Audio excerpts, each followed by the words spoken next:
ایک شخص درخت کے نیچے سویا ہوا تھا۔ اچانک اس نے دیکھا کہ بچھو اس کی طرف آ رہا ہے تو وہ تھوڑا پیچھے ہٹ گیا۔ بچھو اس کے پاس سے ایسے گزرا جیسے کسی کام جا رہا ہو۔ اس نے سوچا، عجیب بات ہے کہ مجھے کچھ کہے بغیر یہ آگے کیسے چلا گیا۔ اس نے بچھو کا پیچھا کرنا شروع کر دیا۔ آگے گیا تو دریا آ گیا۔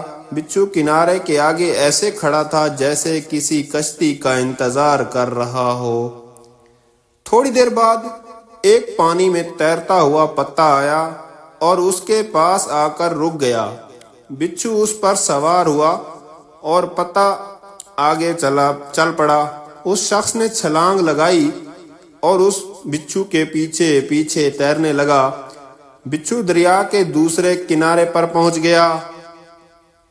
جب بچھو دریا کے دوسرے کنارے پر پہنچا تو پتا رکا۔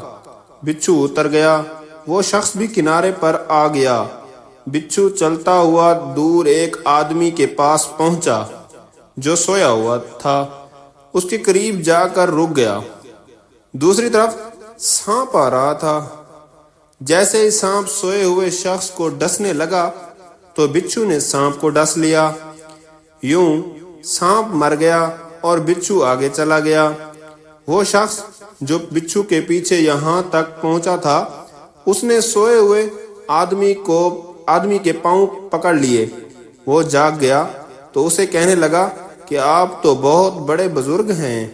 اس نے پوچھا، کیوں، کیا ہوا ہے؟ پھر اس نے اسے سارا واقعہ سنایا۔ واقعہ سننے کے بعد اس نے کہا، بھائی میں تو یہودی ہوں۔